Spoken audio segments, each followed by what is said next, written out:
Morning, everybody. Welcome to this culmination morning. This is a red tea, what in the West is usually called a black tea. Chinese have never called it a black tea. This is a continuation of a series of red teas. So last week we did Golden Burst, which we remember was in Qimen Province. This week we're doing culmination. There's a lot to talk about with culmination. By the end of this session, we will have covered and you will know more information about Anhui Province and Qimen in particular, Qimen County in particular, and the relationship with Qimen and red tea, Qimen and red tea in the continent, that is in Europe. So there's, and we'll also delve a little bit more into the processing modality. And by the end of this session, you will also know more about this reference to Gongfu tea. Gongfu tea, in this way that I'm using it, really referring to the refined production of the tea leaves. So let's go ahead and think about terroir. Now, before we can think about terroir, we have to be someplace. Well, you and I are here either in Japan or America, any of the various places that all of you are. But Qimen is located in China. So for those of you who just got up and turned on the Zoom, check your emails because I sent you two maps. One is a map of China all overall with Anhui Province highlighted. And I wanted to do this because so many times I give you provincial maps and don't give you perspective, don't give you context. Today, this morning, I want to give you context. So you see that Anhui is surrounded by a bunch of other maps. That too. But what you really see is Anhui surrounded by a bunch of other provinces. All right. I also sent you a detailed, semi-detailed map of Anhui Province by itself. So why don't you pull that up and look at the southernmost part of Anhui. In the southernmost part of Anhui, just a little bit north of the border, there is someplace which is spelled Qimen. See if you can find that. That is properly pronounced Qimen, and that's where we're located today. That's the context of where we're located today. That area is part of Great Huizhou culture. I introduced a new term.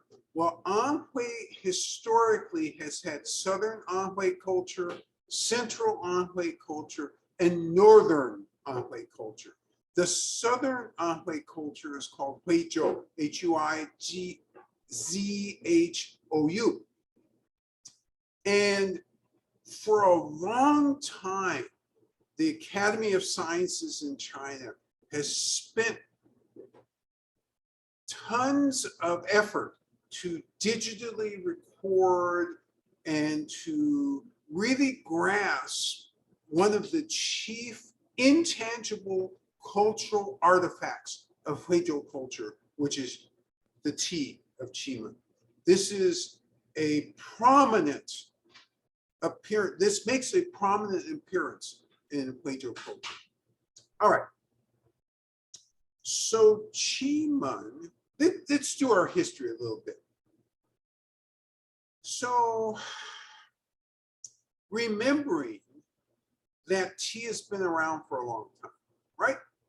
And that the way it was presented for use to the public was either via tea cakes or loose leaf. And it was unoxidized, which means that's another fancy way of saying it was green tea. And so in this area, that is Qimen County, they've had tea for ages, and it's been famous for ages. And today, you still have side by side famous green tea from and around Qimen County, as well as very famous, the most famous red tea in China, this Qimen group of red teas.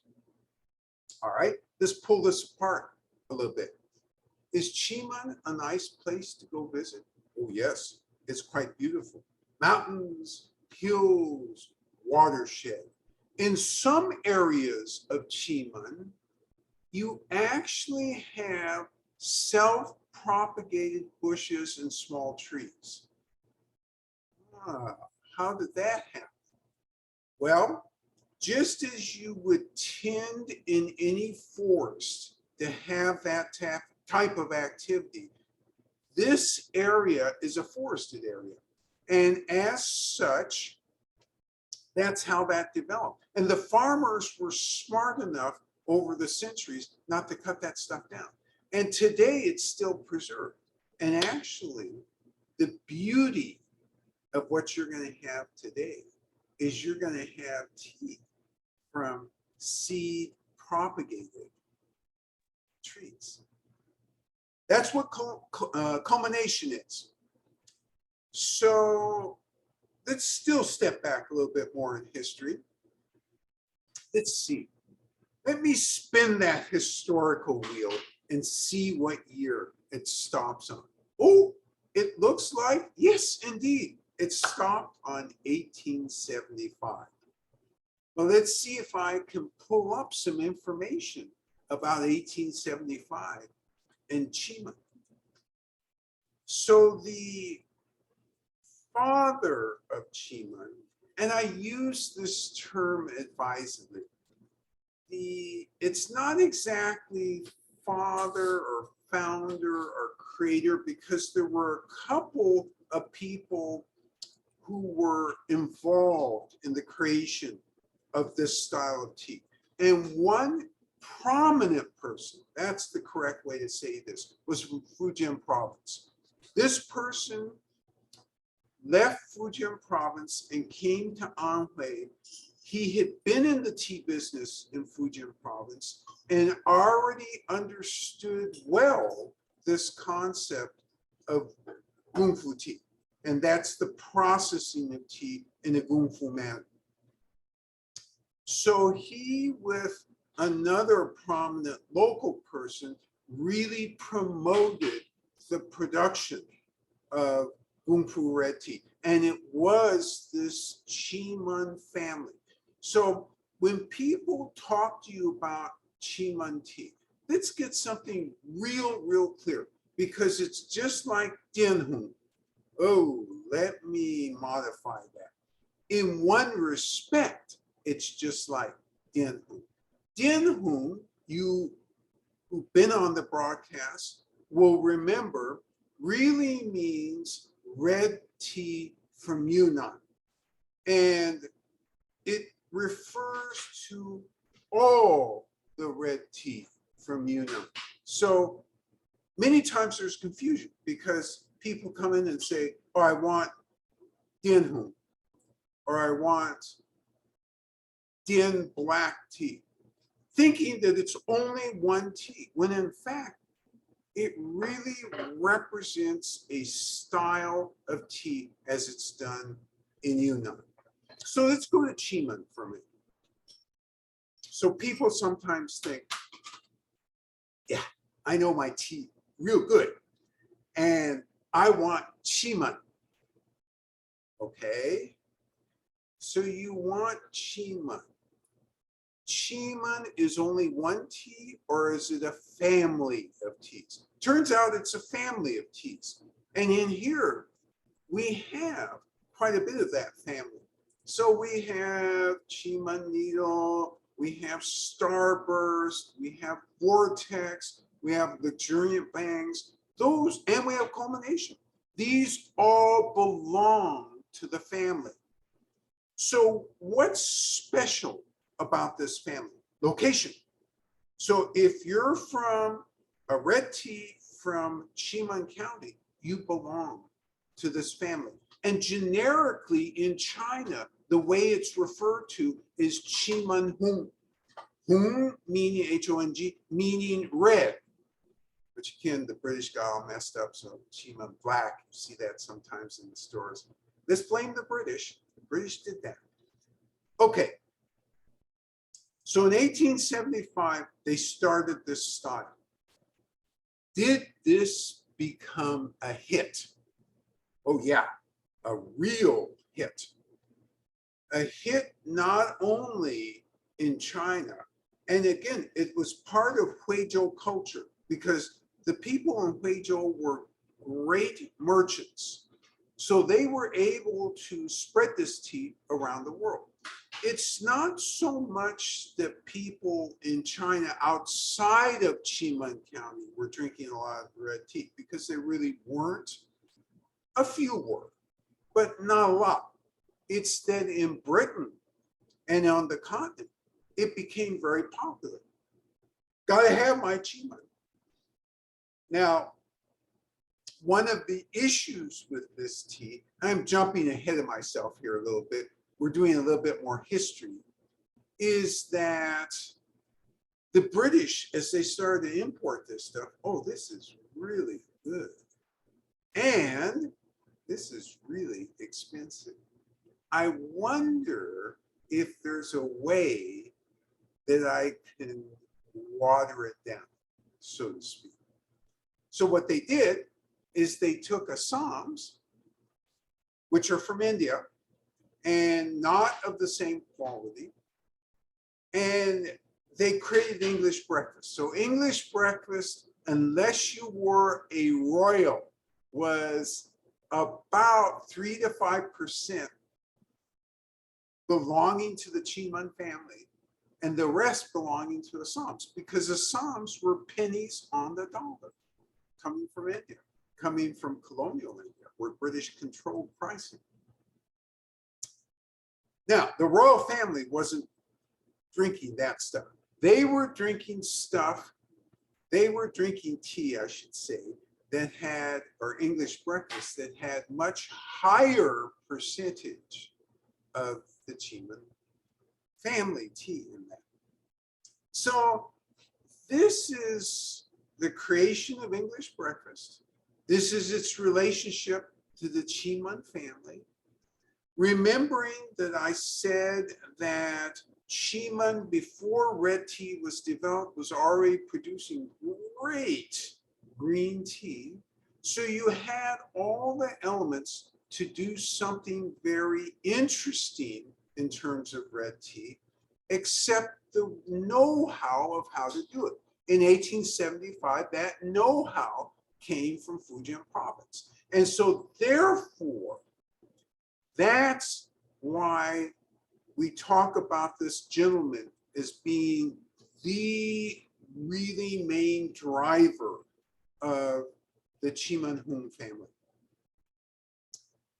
So in the beginning, they experimented with several different varietals in Qimen County. And one of them was a very famous varietal, which is very similar to something we have in here called Yellow Mountain Reserve. Hence, in your pictures, you got some pictures from the Yellow Mountain Reserve area because it's the same varietal that they were starting to use for some of the Qimen red family. And in particular, Culmination is that variety. So hence, this is how this all ties together. So as this became more and more popular, the Chinese also looked other places to spread this, not only the European continent, but also to Africa, the Middle East. So that's how this began to spread throughout the world. Now, of course, what level of quality was going to the Middle East and Africa? It was lower level of quality. Oh, this feels to me like I just suggested there were grades with the Qimen red family. And indeed, for a long time, there have been grades. So in China, the grades were prime, and then you had first, second, all the way through 10th.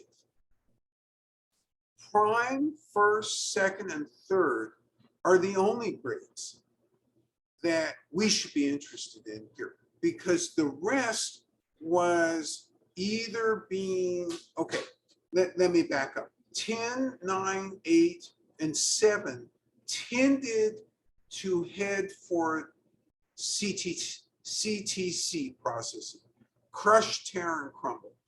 So, and remembering that the tea bag was invented in about 1908, that wasn't that many years away. And so producing on purpose broken up pieces of tea that you put in the bag wasn't far away from development. And that's where a lot of the low grade stuff ended up going. The high grade, that is prime, first, second, and third, went through the so-called gongfu processing. And I see that I'm launching here without giving you a chance to start to work on this tea. And yes, I can hear your thoughts through the camera. Where's my tea? And these are good thoughts. So rather than further focus on gongfu processing, which I am going to actually go into some detail with you, let's focus on getting yourselves ready to brew. So you have your tableau, you can have 2 cups or 3 cups. You have your water temperature set. If you can set it for 170 degrees. You have your strainer ready. And as always, you have a tea toy ready. So you've got your entire tableau set up. And so what we're going to do here momentarily is demonstrate the process, and then you'll brew along with us. When you brew along with us, what you'll do is also, after completing that brew, enter into the quality arena.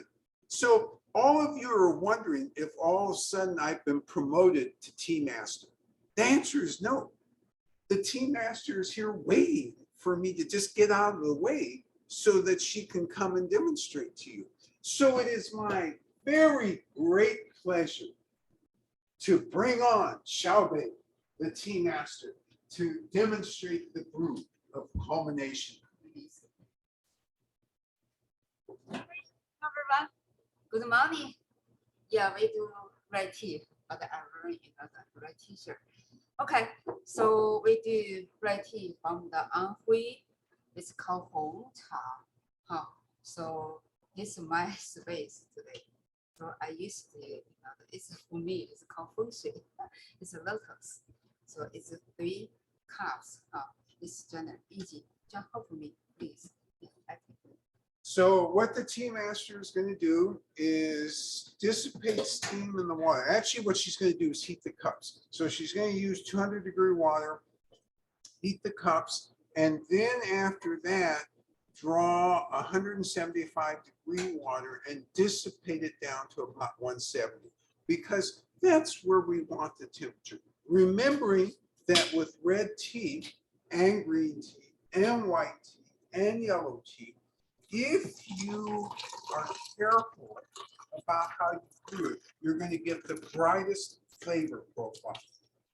I don't know about you, but I don't like flat. And what we're trying to do through this whole process is make sure we don't have flat. You'll also notice, and for first timers, it's always a surprise. Every time people come here and buy tea for gifts and so forth, I have to remind them, do you brew this tea covered or uncovered? You always brew it uncovered. Why? Because again, you don't want to flatten the flavor. All right, Tea Master is drying the 175-degree water. And in a minute, you'll see her in the process of dissipating the steam. Always looks like she's playing, but she's really not playing, although she's highly skilled. And so that's why she's able to do what she does so successfully. It's not playing. There's always a purpose behind it. And that's the real purpose behind this. By the way, while she's going through this exercise, I should have opened the broadcast with a Happy New Year's Eve to everybody, because thankfully, the year of the tiger is coming to a close. And hopefully, this next year, the year of the rabbit, is going to bring more gentleness to our world. It's going to bring a good spirit for everybody.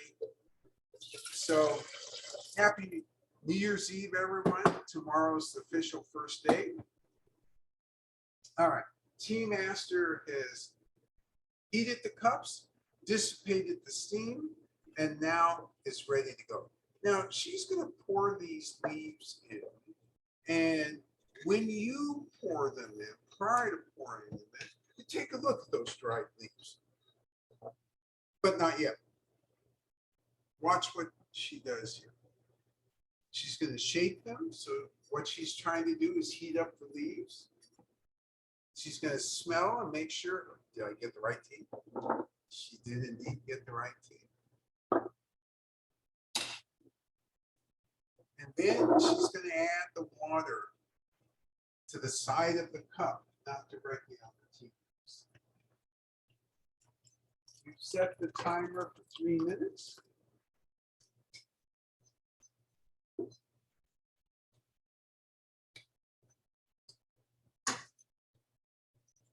Just gonna top it off. Side. Okay, and we've got that timer going. So this has two things right away. The first thing you're going to notice, even from where I'm standing, which is a few feet away, oh, there's some aroma in this. Interesting. Then she's going to notice, no, you're going to notice that a lot of this is sitting like an island on the top, and there's a portion of it sitting also like an island on the bottom. So this has an interesting distribution as it brews. So let's talk about the steps of Gung Fu related to red tea, because for every different style of tea, Gung Fu means something a little different. It means the same thing, but the actual steps of performing it are different, because we're talking about refinement of processing. So remembering, here are the rules, the basic rules of process. You pick. It's usually a bud and 2 leaves, or a bud and 3 leaves. In Qimen County, in some of the areas, they actually do a summer pick as well. Ours are never summer picks. Ours are always spring picks. But I am alerting you to the fact that they do that. And thus, when you're buying, you need to be aware of that. Second thing, after picking, you go through extensive withering. And withering can occur in a couple different ways. It can be on bamboo flats that you lay outside. These days, especially at the larger farms and mechanized processing areas, they have these long tables. They drive air underneath them, and there are holes so the leaves dance. Humidity is controlled in this environment.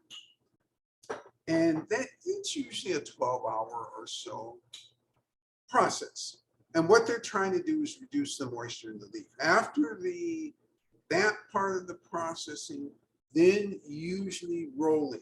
And again, at levels 3 through 10, the rolling is machine rolling. So you put it in this big corkscrew looking contraption.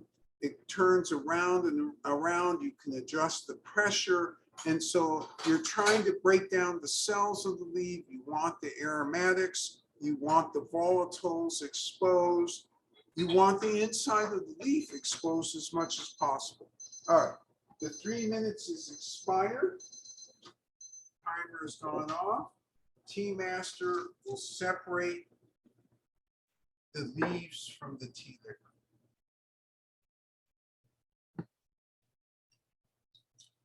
No rush. Careful.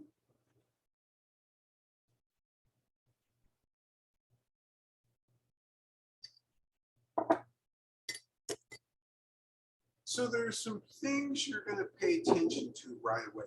And you should have paid attention to the leaves from the beginning, because the leaves at the very beginning, very delicate, very delicate. And when you look at the leaves, you have a nice mix of colors. We're going to talk about that in a minute also, because that's part of the quality assessment from a dried leaf perspective, Qimen family. Look at that beautiful color. Isn't that beautiful? It's golden almost, is how I would characterize it. When you look at it from above, it seems to also flash slight hint of red, but not a lot. And oh, it's transparent. It's very clean looking. Wow, how did that happen? Ah, this must be special grade. We'll talk about that in a minute. So you're going to enter the quality arena first. So you're going to take 170 degrees sip. Now, 170 degrees is considerably less than a 200-degree inhalation. In fact, you'll be able to get enough liquid into your mouth to cover your tongue and start the mouthfeel process. Where is the astringency occurring in your mouth? How is the weight of the tea liquor in your mouth? As you swirl it around, is there anything else coming to mind? Especially in terms, is it mellow? Is it smooth? Is it rough? Also, when you take that sip, what sort of aftertaste, if any, are you perceiving? Now remember, all of us are going to perceive this differently, so don't be alarmed if I say it's one sort of taste or aftertaste, or anybody else says it's one sort of taste or aftertaste. Just make sure you're within the guardrails. I don't want to hear it's a garlic aftertaste. That's outside the guardrails. So let's not be outside the guardrails. And then lastly, you're going to give me an energetics profile. How do you feel after drinking this? And there can be any number of responses, including and not limited to a mental state of mind. How's your stomach feeling? How's the warmth or lack thereof in your body? So there's all sorts of things you can safely comment on, and these are the energetics. So let's go through this process.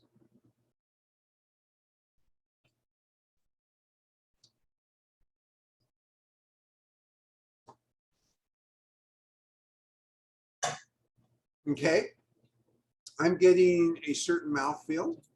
I'm also getting a certain dryness in certain parts of my mouth. I detect an aftertaste. Energetics is a little slow for me this morning. Oh, wait a minute. Now I'm feeling a little energetics. Okay, there's something there. And you know what? Because I'm thirsty this morning, I'm going to take a second sip.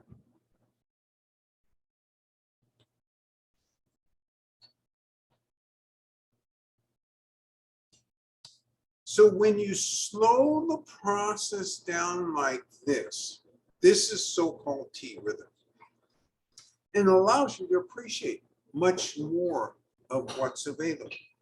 So I've already formed my impressions. It's your turn to go ahead and brew now. So the tea master will lead you through this. And she's going to clean everything, of course, first. And all of you have your 170-degree water set. Your timer set for 3 minutes.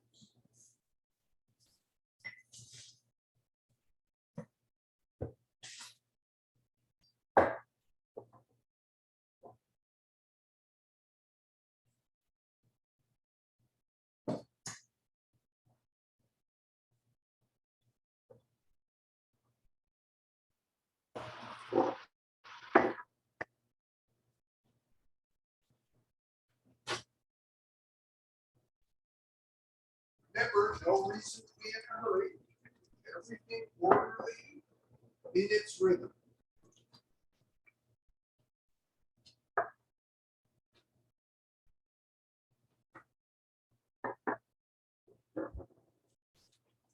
Dissipating the heat.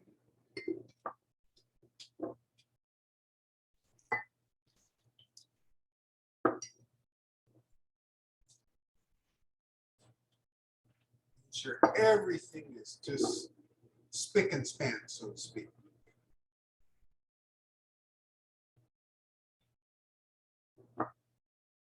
So when you go through this process, unless you're extremely thirsty and you've just come in from the desert, you should be entering the tea rhythm as you dissipate the heat. In other words, there's not a hurry for this.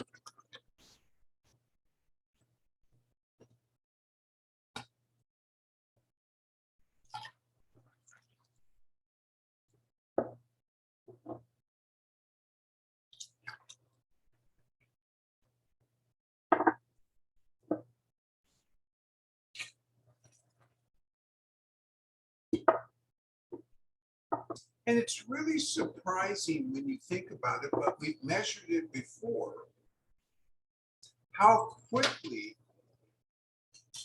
the heat does lower. It's really, really surprising.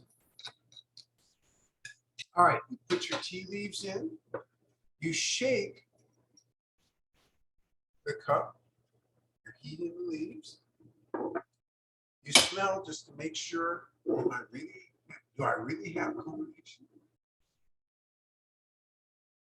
And then you add the water to the side of the cup.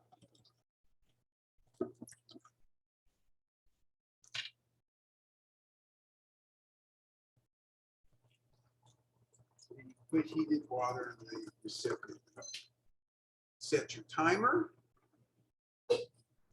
And now let's speak a little bit more about refinement of technique, because I got us through the gross technique of rolling leaves. I haven't put us in the refined technique of doing that. At special grade and first grade, how do they roll the leaves? They actually, instead of using a machine, roll them by hand. And how's that work out? Because we've talked about hand rolling in other parts of China. You know, they use these flats, they have all these complicated hand motions. Isn't it the same everywhere? The answer would be no. The way they roll at this level is somewhat unique. They take a wok, they heat the wok, not extremely hot, but there's some heat there. And then only people who are experienced, years and years of experience, hand roll in the wok as they break down the cells of the leaves. And they do it in a way, again, there are hand motions associated with this, but this is a technique we've never seen used anywhere else. And so that's part of what's really, really special about this. And that is part of the gung-fu. So you saw the non-gung-fu, this is the gung-fu. After the rolling, no matter what, you're going to you're going to pile the leaves. Whether you pile them 6 inches or 8 inches, that's about 12 inches, 8 inches or even higher. This is all tea master's decision. And you're in a humidity control, temperature and humidity controlled room. So you actually have an opportunity to control the pace. So again, that's the growth step. What if you're using the gung-fu step? If you're using the gung-fu step, first off, it's a lot less tea at one time that you're oxidizing. And secondly, you're going to do it in 2 rounds. So you're going to do an initial oxidation, and you're going to use a different temp humidity standard. You're going to take it out of that, and then you're going to do it again after a rest of some period of time. Not a lot of time, hour, couple hours, and do it again. In the gross finishing, is you're going to apply heat. Why do you apply heat? You want to stop that oxidation. You want to bring it to a conclusion. And you want to reduce the moisture in the tea leaves to between 4 and 6%. In the gung-fu style, there's 3 or 4 other steps that they actually take. Okay, you've come to a conclusion. Your timer has gone off, is really what I meant to say. You're going to separate the tea leaves from the tea liquor.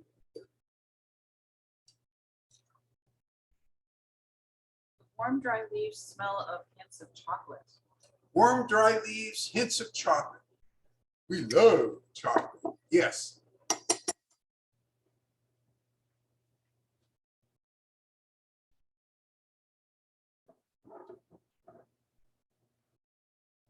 Good. And while you're thinking and carefully going through the analysis of this, including looking at the tea liquor color itself, looking at the clarity of the cup or the contents of the cup, just a beautiful cup of tea.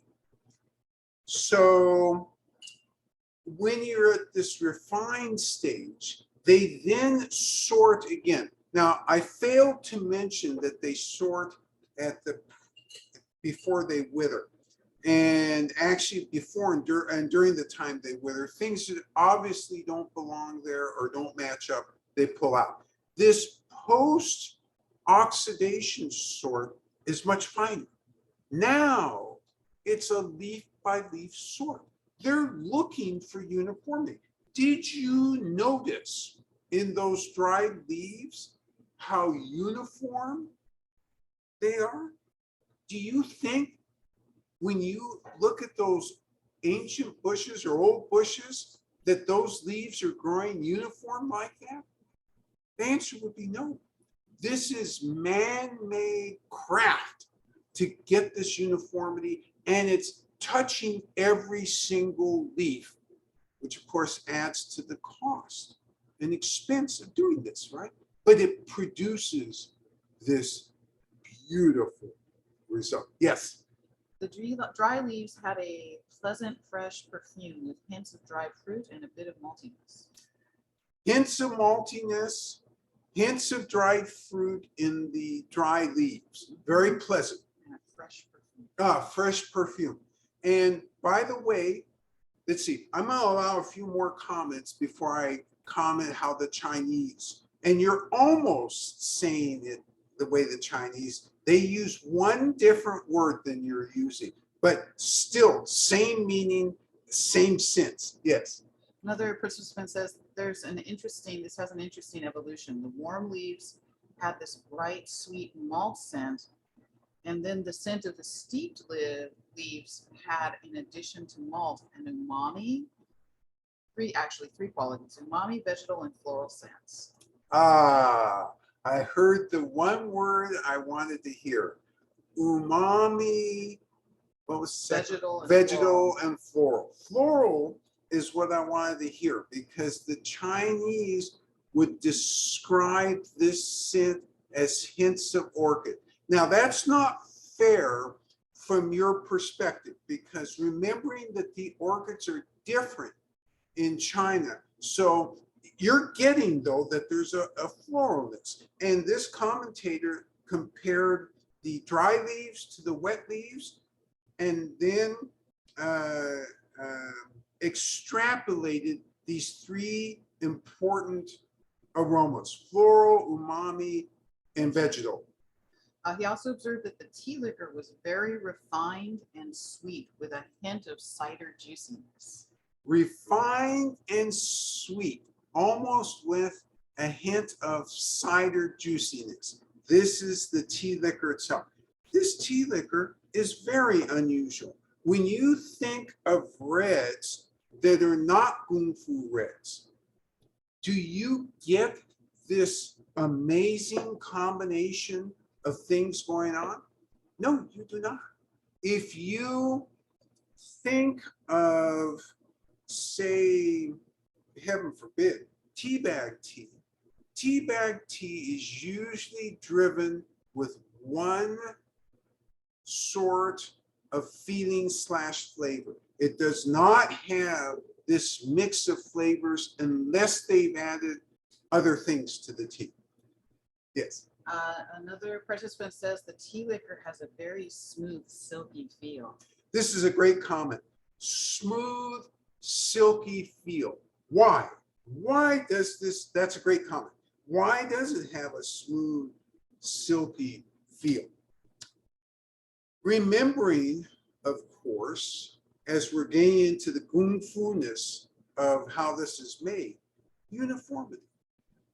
Everything is the same as they hand select this. And what are they hand selecting again?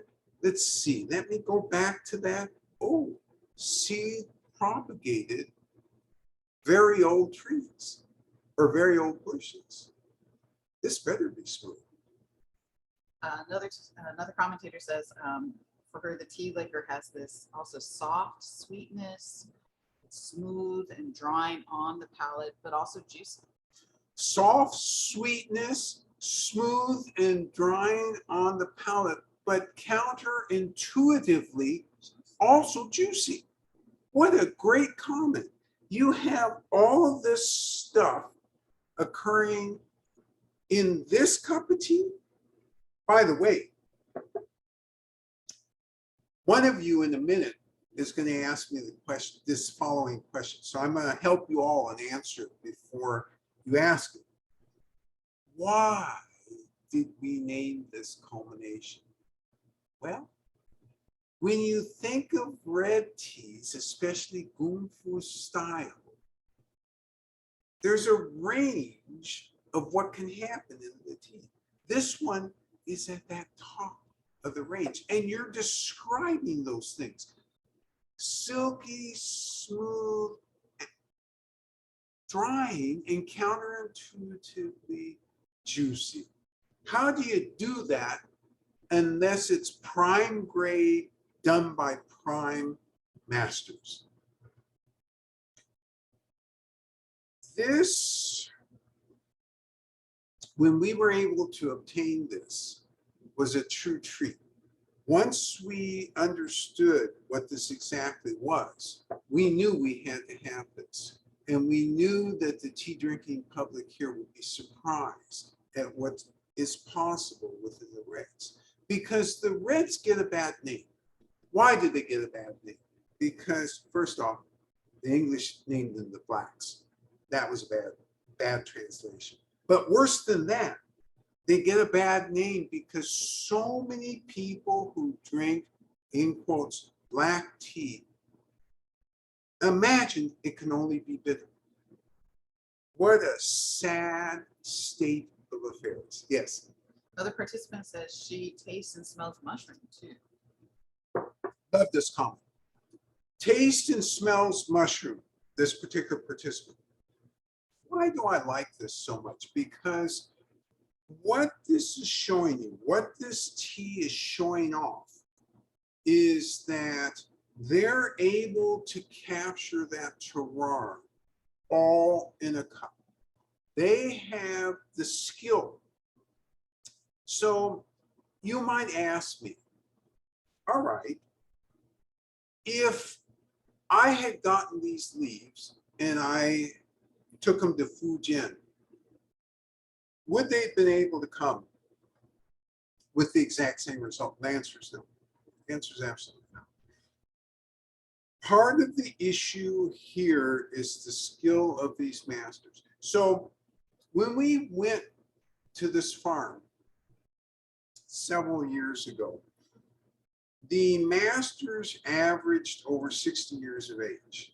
And these are the masters who do the refinement. So that's the post rolling, post fermentation. Ugh, of course, that's the wrong word. All of you cringed as you should have. Post oxidation of the tea. And this is this 4 or 5 final steps to elicit these flavors, to make the leaves uniform, and produce this wonderful combination that you're getting here.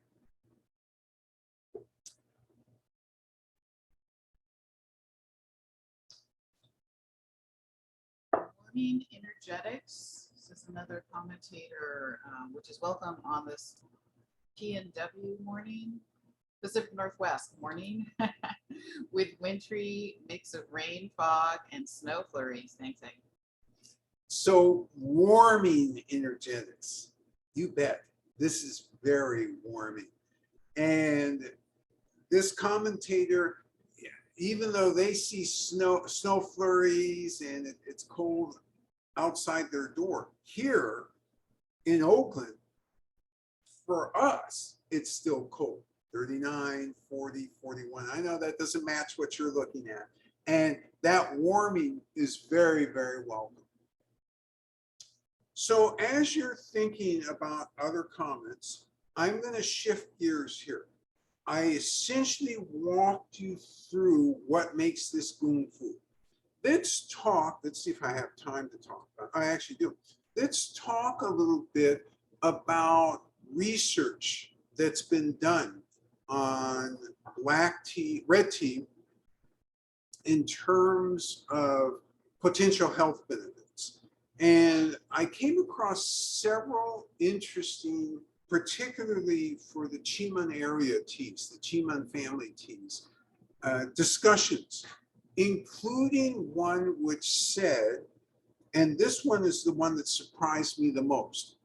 They said, and they did a comparison between green teas from the area and red teas. And one of the things they said is the bioavailability of some of the polyphenols in the red teas and the mix of them may make all of them more bioavailable to humans. So that was interesting because that's the first time I had seen that.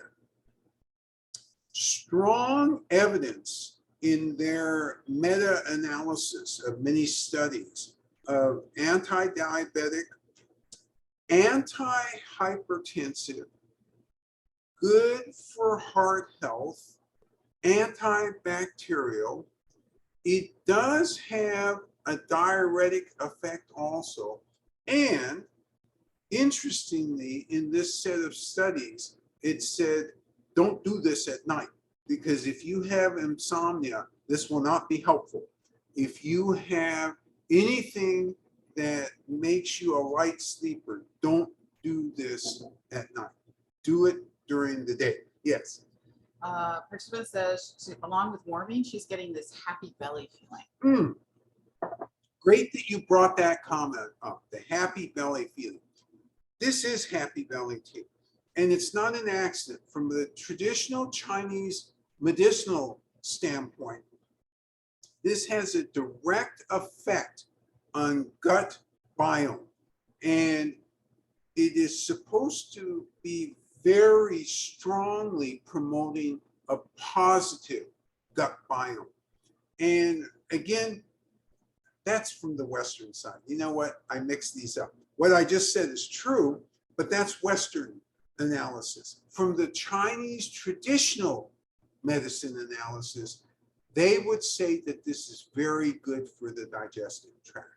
So now I got those two together. The Western is kind of a snapshot of why potentially it's so good. The Chinese is an accumulation of history of what they've used this for in terms of calming the system. So as I looked at more of these studies, I kept coming back to one other thing, which was really, really interesting. And it appears that for blood pressure, over a long period of time, it seems to help regulate the blood pressure, whether it's too low or too high, which is interesting. The other aspect of this, because you're going to ask me, what, did somebody have to drink 100 cups a day to get that effect? No. On average, most of these studies talked about 3 to 4 8-ounce cups a day. So actually 3 to 4, let's say it's 4, that would be 2 of these gigantic cups every day. Apparently is providing, seems to be providing. Now, all of the scientists here want me to remind you, as they should, that all of these studies are real good in vitro. In other words, in a test tube, they're real good. Anti-cancer, anti-this, antibacterial, anti-spasmodic. Wow, they were great in a test tube. We're still plodding down the path to see exactly how they're interacting with the body. So take everything that you hear in terms of these studies with that as the footnote, because we still don't yet know with 100% certainty. But it's nice, at least in a test tube, that you're getting these results. Yes. Somebody else says that the tea really shines as it cools, and all the qualities and flavors meld and mingle, and so the whole is greater than the sum of the parts. This is a great comment. Whole is greater than the sum of the parts as it cools. It shines as it cools. And why do I like this comment so much? Because remembering with tea leaves from either old bush / tree or ancient bush / tree, you do get this different feeling about the effect it has on you. And it's almost always this mellowing, deep effect that from the clonal bushes, you don't usually hear that as the commentary. Yes. This participant also indicates that she's feeling the calming of the digestive system this morning. And somebody else asked you to please summarize again the distinct qualities of Anhui reds. Okay. So the commentator said this was very calming to the digestive system. So again, more of this working well with the digestive system. And then the question came up, what are characteristics of Anhui red? So of Gongfu Anhui red, they tend to be producing more complex flavors. They tend to be lighter in strength of individual flavors than, say, Yunnan reds. They tend not to have some of that initial slight tartness that Fujian reds, Gongfu reds would have. So that's how I would talk when you compare them. Think about Golden Burst last week. The sweetness of Golden Burst was more evident than the sweetness in here. Although all of you picked it up, it wasn't that same intensity. It floated through a bunch of other things. In Golden Burst, it was more prominent. Yes. Is this tea from old bushes? And if so, how old? The tea is from old bushes. The guess is anywhere from about 120 to maybe a couple hundred years at max. So it's that range. So again, look back at your notes last week because your comments echoed what the differences would be that we just talked about. Also, the Chinese, again, to give you some sense of how they would look at dry leaves. First off, they would say, there's some red/gold tip leaves in the dry leaves. There are black leaves. So the red/gold tip leaves are the buds. The black leaves are the underlying leaves. If you get a grade of this that is, say, below 3, will those leaves, first off, will they be uniform? We already know the answer to that is no. But will the colors that you saw today be identical? And the answer is no. You'll get grayish leaves instead of black leaves. So that's why grade matters. Yes. What is the vintage of this tea? This is last year's. No, this is 2021. This is within the last 2 years, this thing rolled in. Great. Well, this was a fun session for us. And we knew that following a Golden Burst session would be really, really interesting. So we're looking forward to next week, where we will wrap it up with Golden Tonic. And that will give you another sensibility of red tea. So again, keep your notes about this tea because this is truly fabulous and complex. And by the way, fabulous and complex doesn't mean you have to like it. Maybe this doesn't fit your flavor profile. That's okay, 0 problem. But so long as you can appreciate it for what it is, then you fulfilled your responsibility. And if you tell me, yeah, the complexity is okay, but give me my Dinhun, give me my Yunnan Reds, because I like that single sweetness or honeyness to come knocking me right through the cup. Suggested food pairing? So this is, the question is suggested food pairing. This one, because of its subtleties, you generally speaking don't want anything heavy to go with this. In other words, would you serve this with a meal? No, you would not.